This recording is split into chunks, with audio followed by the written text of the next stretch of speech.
Hello again, Ruby, Sigrid and Agnes. Today, a visitor comes to stay at Millie Molly Mandy's house. But Millie Molly Mandy is a little bit unsure about it. So let's find out what happens. One day, there were changes at Millie Molly Mandy's school. Miss Shepherd, the head teacher, was going away. And Miss Edwards, the second teacher at the school, was to be the head teacher in her place and live in the teacher's cottage just by the school, instead of coming in by the bus from the next town every day. And just so you know where the teacher's cottage is in the village, here is a picture to show you. Can you see it? There's the school right in the bottom corner, and underneath it, next door, is the teacher's cottage. And if you remember, Millie Molly Mandy lives over there. So it's not a very big village, but she has quite a walk to school every day. Now, Miss Edwards was very strict and taught arithmetic and history and geography. Millie Molly Mandy wasn't particularly interested in the change because she liked both Miss Shepherd and Miss Edwards very well indeed.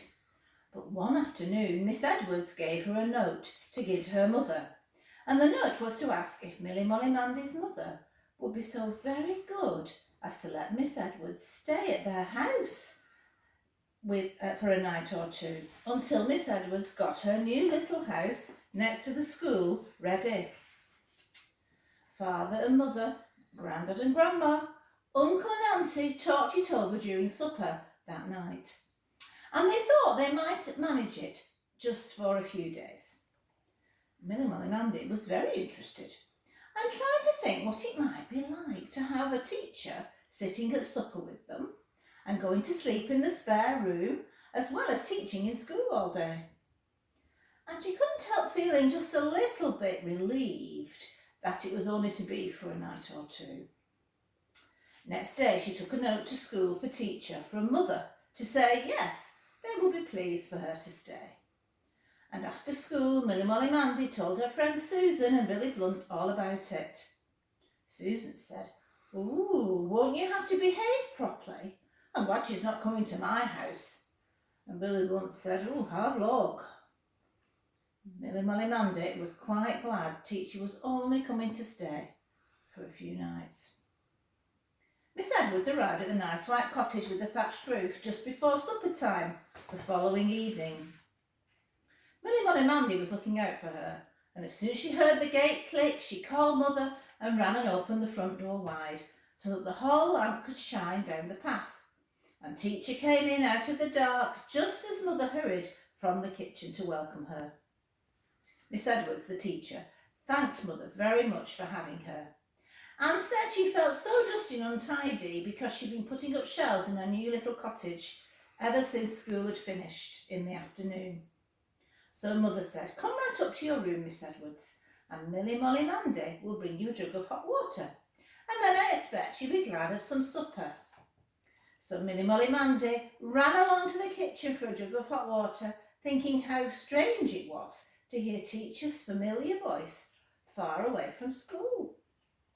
She tapped very politely at the half-open door of the spare room, and she could see teacher tidying her hair in front of the dressing table by the candlelight. And so can you, if you look at that picture. There she is in this corner, teacher brushing her hair. Miss Edwards smiled at Millie Molly Mandy and she said, "That's very kind of you. This is just what I want most. And what a lovely smell of hot cakes." Millie Molly Mandy smiled back, though she was quite surprised that teacher should speak in that pleased, hungry sort of way. It was more like the way she might talk to her little friend Susan, or father or mother, or grandpa or grandad, or uncle or auntie might have spoken. When Miss Edwards came downstairs to the kitchen, they all sat down to supper. Miss Edwards' place was just opposite Millie Molly Mandy's, and every time she caught her eye, she smiled across at her. And Millie Molly Mandy smiled back and tried to remember to sit up, for she kept on expecting teacher to say, "Head up, Millie Molly Mandy, keep your elbows off the desk, don't chat in class. But she never did. Soon father and mother, and granddad and grandma, uncle and auntie were talking away, and teacher was talking too and laughing. And she looked so different when she was laughing that Milly Molly Mandy found it quite difficult to get on with eating her bread and milk before it got cold. Miss Edwards enjoyed the hot cakes and wanted to know just how mother had made them. She asked a lot of questions, and mother said she would teach her how to do it so that she could make them herself in her own new kitchen. Milly Molly Mandy thought it was funny how it would be for teacher to start having lessons. After supper, Miss Edwards asked Milly Molly Mandy if she could make little sailor girls. And when Milly Molly Mandy said no she couldn't, teacher drew a little sailor girl with a sailor collar and a sailor hat and a pleated skirt on a folded piece of paper, and then she cut it out with Auntie's scissors. And when she unfolded the paper, there was a whole row of little sailor girls all holding hands. And there they are. Can you see that? Milly Molly Mandy was very impressed. She thought it was funny that she didn't know all along that teacher could make little sailor girls. Then mother said, "Now, Milly Molly Mandy, it's time for bed." So Milly Molly Mandy kissed father and mother and granddad and grandma and uncle and auntie and went to shake hands with teacher, and then decided she'd kiss her on the cheek. But still Milly Molly Mandy felt when she went upstairs she must get into bed extra quickly and quietly because her teacher was in the house. Next morning, Milly Molly Mandy and Miss Edwards went to school together. And as soon as they got there, Miss Edwards was just her usual teacher self again and told Milly Molly Mandy to sit up or to get on with her work, as if she'd never laughed at supper or cut out little sailor girls or kissed anyone good night. After school, Milly Molly Mandy showed her friend Susan and Billy Blunt the row of little sailor girls. Susan said, "Just fancy Miss Edwards doing that." And Billy Blunt folded them up carefully in the creases so that he could see how they were made. And then he grinned and gave them back. And then Susan and Billy Blunt didn't feel quite so sorry for Milly Molly Mandy having a teacher to stay. That evening, Miss Edwards came up to the nice white cottage with the thatched roof earlier than she had the day before. And when Milly Molly Mandy came into the kitchen from taking a nice meal out to Toby the dog and giving him a good bedtime run around the yard, she saw teacher with one of mother's big aprons on and her sleeves tucked up, learning how to make apple turnovers for supper. And mother was saying, "Always mix pastry with a light hand."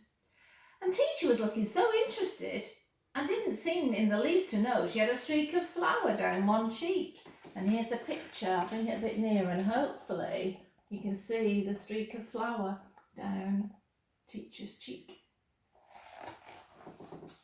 So Milly Molly Mandy's mother gave her a little piece of dough as well, and she stood next to the teacher, rolling it out and making it into a little ball again. But she was much more interested in watching teacher being taught. And teacher did everything she was told. She was a good teacher and tried so hard that her cheeks got quite pink. When the turnovers were all made, there was a small piece of dough left on the board, so teacher shaped it into the most beautiful little bird. And there it is. Can you see it? A pastry bird. And the bird and the turnovers were all popped into the oven together with Milly Molly Mandy's piece, which had been a pig and then a cat and then a teapot, but ended up a rather little grey loaf. When father and mother and granddad and grandma and uncle and auntie and teacher and Milly Molly Mandy sat down to supper, teacher put her fingers on her lips to Milly Molly Mandy when the apple turnovers came on, so that Milly Molly Mandy shouldn't tell who had made them till they'd been tasted. And Miss Edwards watched anxiously, and presently mother said, "Do you like these turnovers, everybody?" And everyone said they were most delicious. And then Milly Molly Mandy couldn't wait any longer, and she called out, "Teacher made them!" And everyone was so surprised. Molly Mandy didn't eat the little grey loaf because she didn't quite fancy it. Toby the dog wolfed it down though. And she felt also that she couldn't eat the little golden brown bird made out of pastry because it really looked too good to be eaten just yet. So she took it to school with her the next day to share with Susan and Billy Blunt. Susan said, "Isn't it pretty? Isn't teacher clever?" And Billy Blunt said, "Fancy teacher playing with dough." And then Susan and Billy Blunt didn't feel at all sorry for Millie Molly Mandy having teacher to stay. In fact, they were a little bit jealous. The next day was Saturday and teacher's furniture had come. And she was busy all day arranging it and getting the curtains and the pictures up in her new house. And Millie Molly Mandy and Susan and Billy Blunt came in the afternoon to help. And they ran up and downstairs, fetched hammers and nails and held things and made themselves very useful indeed. At 4 o'clock, Miss Edwards sent Billy Blunt out to get some cakes from Mrs. Hubble, the baker's shop, while the others laid the table in the pretty little sitting room. You want to see where the baker's shop is? It's just up the road. So there's the teacher's cottage, there's the school, and there is Miss Hubble's shop. It says bakery on the side. Is that close enough?